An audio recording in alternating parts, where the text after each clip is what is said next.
So the Yuku Baja traditional owners have a data sharing agreement with me, and we both benefit from this project.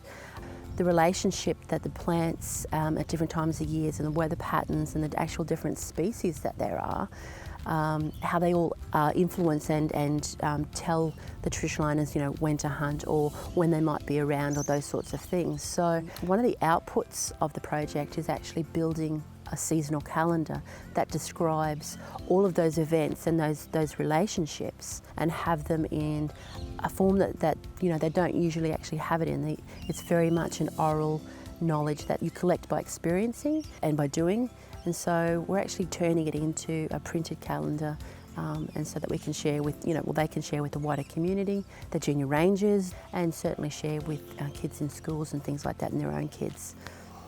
The shark and ray project we've been doing for the last year and a bit, and since Karen been coming up, we've been doing bits and pieces on like the seasonal, when it's right to get it and stuff.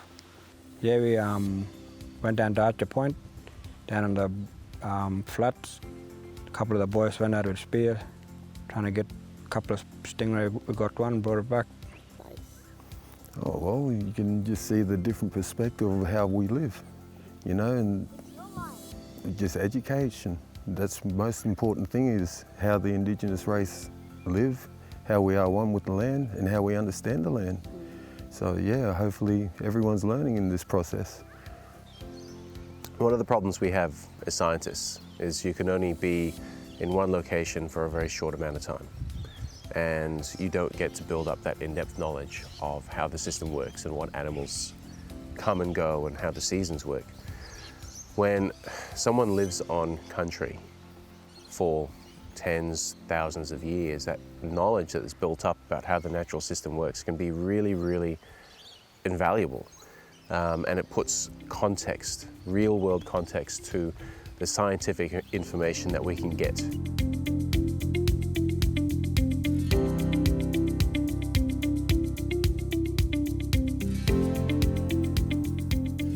When you talk to traditional owners about different seasons or times of the year, or if you're talking about, what I found in this project is we're talking about particularly stingrays, is that there are signs or these indicators that actually tell people, what's going on, if it's a good time for fishing, or if it's a good time for hunting, or if it's a good time for, that water's flowing fast or slow, and those sorts of things. And they have this whole memory bank of indicators and interconnections that happen around them, within their environment. And those are the things that we're actually collecting and mapping from not only the old people, but the young people as well, who are out fishing and hunting and collecting and doing those sorts of things. We grew up hunting stingrays when we were small, and the elders teach us how to make them, cook them. When those little flowers, we water them. When they start flowering out, that's when we know they get fat and just right to eat.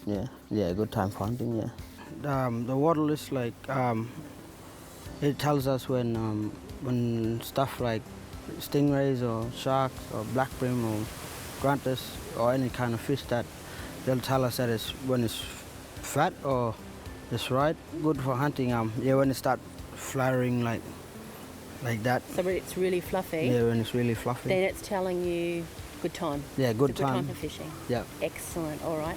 And so if you might be walking or driving along and you see the wattle flower, that's like an indicator? Yeah, indicator, yeah.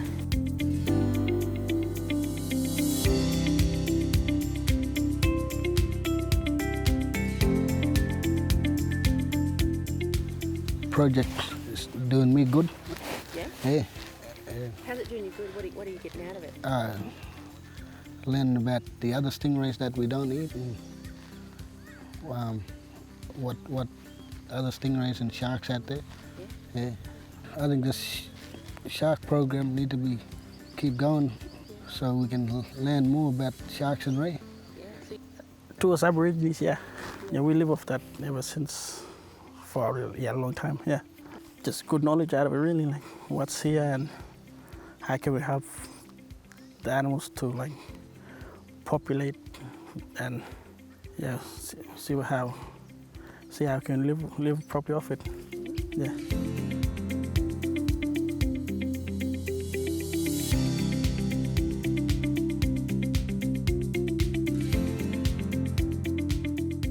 Yuku Baja have just an amazing breadth of knowledge about, you know, the Annan River, about their national park, about their traditional lands and their sea country, and that all comes into play in a very important way for research projects. And I'm actually comparing it back to what Western science has documented in this area. We are finding that there is actually very little documented in the scientific realm, the Western science realm. And the sort of like the breadth of knowledge that is contained in the Indigenous knowledge system is actually huge. But it's a matter of, you know, understanding the context and being respectful about that knowledge and using it or documenting in a proper way. It's pretty good spot here. Yeah, I love my country, and enjoy stuff like some courses come up. It's good for us, so we can keep up with it as stuff. Well, how my grandfather and my uncle showed me.